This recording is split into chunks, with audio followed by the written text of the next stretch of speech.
आज 19 नोव्हेंबर भारताच्या iron lady Bharat Ratna Indira Gandhi यांची जयंती. त्यांचा जन्म 19 नोव्हेंबर 1917मध्ये अलाहाबाद म्हणजेच आजचे प्रयागराज येथे झाला. पंडित जवाहरलाल नेहरू यांच्या आनंद भवनमध्ये इंदिरांवर देशप्रेमाचे संस्कार झाले. पिता आणि आजोबा मोतीलाल हे दोघेही देशासाठी समर्पण करणारे व्यक्तित्व. हाच वारसा इंदिरा गांधींनी जोपासला. स्वातंत्र्य चळवळीत त्यांचे प्रबळ योगदान होते. आर्थिक आणि बौद्धिकदृष्ट्या संपन्न परिवारात जन्मलेल्या इंदिरा यांचे नाव त्यांच्या आजोबांनी ठेवले होते.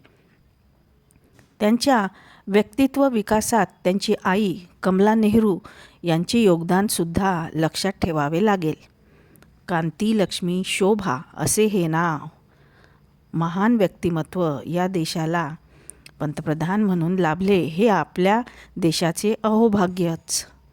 प्रियदर्शिनी हे नामाविधान सार्थक करणाऱ्या इंदिरा गांधी यांचे विचार कणखर व देशहिताचे होते.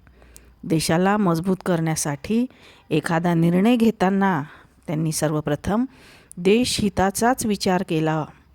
आणीबाणी काळातील त्यांच्या निर्णयावर आक्षेप घेणारे तथाकथित देशप्रेमी हे विसरतात की स्वतः आणि आपल्या मुलाच्या बलिदानाने त्यांनी देशप्रेमाची किंमत चुकविली आहे.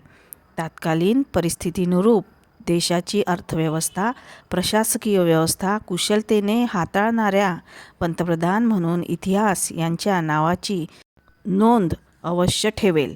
अशा या महान देशाच्या महान वीरांगनेला शतशः नमन.